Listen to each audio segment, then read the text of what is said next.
शिष्य जाके और शिव भगवान के चरण में क्या कहते हैं कि हे महादेव, हे गुरु, आप मेरे सुखी संपत्ति रखे, मैं आपको चर्चा कभी नहीं छोड़ूंगा। तो क्या जाके कहें, फिर चमकत रहे मोर मांगे के सिंदूरवा,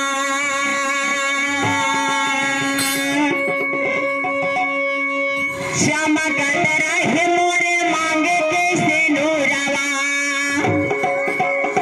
हंसी खुशी रहे परिवार, हंसी खुशी रहे परिवार, आये तने हम मांगले मांगन मात का गलन, तपिया बचला बेला तारा कसबा गुरु रखी हबे अनमा, पिया बचला बेला तारा कसबा गुरु रखी, पिया बचला बेला तारा कसबा गुरु रखी हबे अनमा, पिया बचला बेला तारा कसबा। चमकता रहे मोरे मांगे के सिंदूरवा, चमकता रहे मोरे मांगे के सिंदूरवा, हंसी खुशी रहे परिवार, ये तने हम मांगले मंगनमा, ये तने हम मांगले मंगनमा, पिया बचला बेला तारा कसबा गुरु रखी हबे अनमा, पिया बचला बेला तारा कसबा गुरु रखी हबे।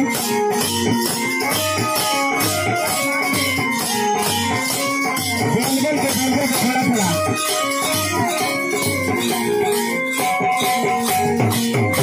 चला बेला तारा कसबा गुरु रखी हबे अनमा, पिया बचला बेला तारा कसबा गुरु।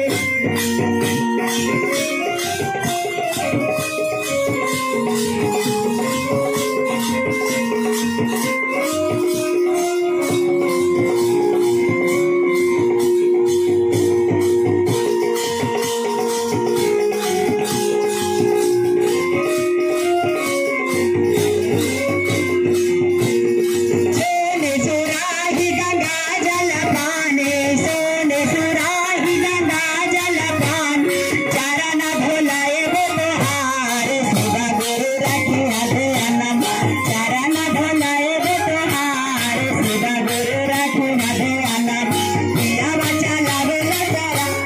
शिवा गुरु रखी हबे अनमा, पिया बचला बेला तारा शिवा गुरु।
शिवा गुरु